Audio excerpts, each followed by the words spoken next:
একে তো লাইসেন্স নেই, তার উপর আবার অপ্রাপ্তবয়স্ক। অবিশ্বাস্য হলেও এমন চালকদের হাতেই ঘুরছে দেশের 1/3 যানবাহনের চাকা।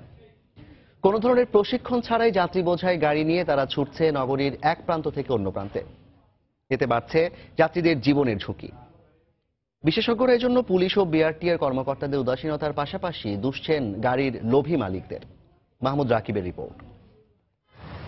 সময়ের সঙ্গে পাল্লা দিয়ে বাড়ছে যানবাহনের সংখ্যা। গত ৬-৭ বছরেই দেশে মোট যানবাহন বেড়েছে ২ গুণেরও বেশি।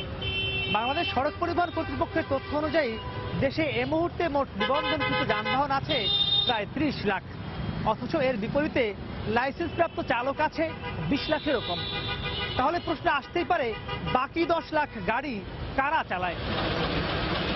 এই প্রশ্নের উত্তর খুঁজতে গিয়ে দেখা যায় রাস্তায় অনেক বাসেই চালকের সিটে বসে দিব্যি গাড়ি চালাচ্ছে হেল্পাররা, যাদের বেশিরভাগেরই বয়স ১৫ থেকে ১৮ বছরের মধ্যে। অথচ আইন অনুযায়ী একজন পেশাদার চালকের বয়স হতে হয় কমপক্ষে ২০ বছর, থাকতে হয় বৈধ ড্রাইভিং লাইসেন্স, যার কোনোটি না থাকা সত্ত্বেও গাড়ি ভর্তি যাত্রী নিয়ে রাস্তা দাপিয়ে বেড়াচ্ছে এসব কিশোর চালকেরা। নাই নাই, জমা দিচ্ছি, চালাই দিচ্ছি, লাইসেন্স নেই, চালাচ্ছে। এটা আপনার আমার ওস্তাদে দিয়ে গেছে। লাইসেন্স বর্তমানে নাই, কিন্তু বাড়াইবো, কিছুদিন পর বাড়াইবো। লাইসেন্স মামলা খাওয়া আছে, ডিসি অফিস আছে লাইসেন্স। ওস্তাদ হলো ৬ মাস, ১ বছর, ২ বছর ডিউটি করতে করতে পরে চালানো শিখে। লেগুনার অবস্থা তো আরো ভয়াবহ। সেখানে শিশুরা স্টিয়ারিং এ বসে যাত্রীদের নিয়ে যাচ্ছে শহরের এই মাথা থেকে ও মাথায়। এসব অপ্রাপ্তবয়স্ক চালকদের অনেকের দাবি, টাকা দিলেই নাকি পাওয়া যায় লাইসেন্স সহ রাস্তায় গাড়ি চালানোর অনুমতিও। ১৭ বয়স, লাইসেন্স নাই, এমনি চালাই লাইসেন্স ছাড়া। লাইসেন্স তো কোনো ড্রাইভারই নেই। কেমনে চালানো জানে না? এই সাথে বলে সে টাকা পয়সা দিয়ে চালাই। আমরা তো চান্দা দিই ৬০০ টাকা দিনই। এটা নেতা করে দিই, নেতারা আবার দেয় পুলিশ করে। আমার জন্ম হয়েছে 1998 সালে। লাইসেন্স করছি দালালের মাধ্যমে। লাইসেন্স করতে লাগে মাত্র ১৭০০ টাকা। ওখানে ১০,০০০ টাকা দিয়ে লাইসেন্স করছি।